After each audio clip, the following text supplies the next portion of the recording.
Today, we're going to show you how to set up your new Garmin Approach S62 golf watch, including how to pair it with your smartphone. For this video, we will use an Apple iPhone, but the process is similar for an Android phone or tablet. First, let's press the middle button to power on the watch.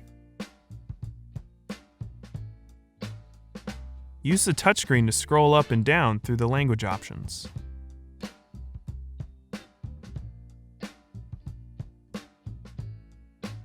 Now, tap on your language preference when it appears on your watch screen. Next, select your desired distance measurement. Then, enter in your average driver distance. Now, it is time for you to pair your watch with the Garmin Golf App. This will allow you to sync your scorecards, enable connected features such as wind speed and direction, and stay current with the latest software for your Garmin Approach S62 golf watch. To begin setup, tap the checkmark. On your smartphone, you will need to download the Garmin Golf App. Begin by navigating to the App Store. Then search for Garmin Golf. Find the Garmin Golf App and select Get to begin the download.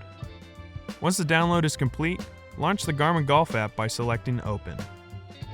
If prompted to enable Bluetooth, select OK to allow. Sign in with your Garmin account or create a new account to get started. Then follow the on-screen instructions to set up your smartphone. To add your new golf watch, open the Settings menu by touching More at the bottom of the screen. If you're using an Android smartphone, touch the three bars at the top of the screen. Touch Garmin Devices from the menu. Then touch Add Device and select the Approach S62 from the list.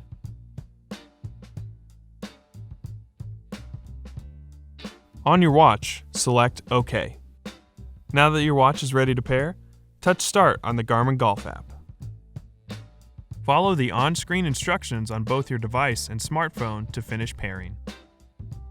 Once finished, the watch will display the current time on the watch face. Now we recommend fully charging your watch before playing a round of golf. And that's it. Thanks for watching. For more help, please visit support.garmin.com.